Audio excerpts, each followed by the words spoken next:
రామరాజ్యం channel ప్రేక్షకులకు నమస్కారం। ఈ రోజు ప్రధాన అంశం ఏంటి అంటే ముఖ్యంగా సీఎం సొంత నియోజకవర్గంలోని వేముల మండలం గొందిపల్లె గ్రామంలో ఎన్నికల కోడ్ ఉల్లంఘించారు అనే అంశంపై విశ్లేషణ। ఈ విశ్లేషణ మీరు చూసే ముందుగా నా ఛానల్ ను మీరు లైక్ చేయండి, షేర్ చేయండి, ఆ తర్వాత సబ్స్క్రైబ్ చేయండి। మీరు నా ఛానల్ ను లైక్ చేసి షేర్ చేసి సబ్స్క్రైబ్ చేయడంతో పాటు ఇంకా నలుగురితో సబ్స్క్రైబ్ చేపిస్తే ఈ వీడియో 10 మందికి 20 మందికి మీరు పంపించినట్టు ఉంటుంది। ఇక అసలు విషయానికి వద్దాం। సీఎం సొంత నియోజకవర్గం వేముల మండలం గొందిపల్లె గ్రామంలో అట్టహాసంగా ఒక దేవాలయంలో విగ్రహ ప్రతిష్టను చేసినట్లు ఆరోపణలు ఉన్నాయి। ఆ గ్రామానికి చెందిన కొంతమంది పెద్దలు ప్రజలు ఆరోపణలు గుప్పిస్తూ ఉన్నారు। అక్కడ విగ్రహ ప్రతిష్టతో పాటు భోజన వసతులను కూడా ఏర్పాటు చేశారు।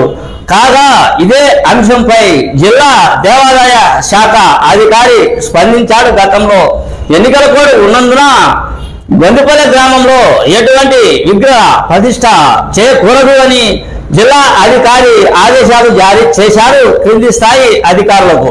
మరి క్రింది స్థాయి అధికారులు పట్టించుకున్నారో లేదో దీని మీద ఏవోకు ఒక స్థానికుడు కంప్లైంట్ కూడా ఇచ్చినట్లు సమాచారం।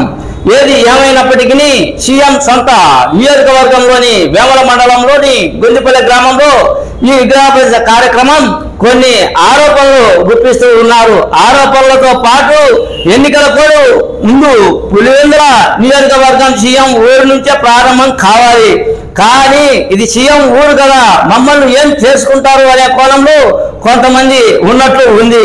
పై అధికారి స్పందించినా కూడా కింద అధికారులు ఎందుకు స్పందించలేదు, విగ్రహ ప్రదర్శనలు ఎందుకు ఏర్పాటు చేసుకున్నారో ఇది అర్థం కాని పరిస్థితి।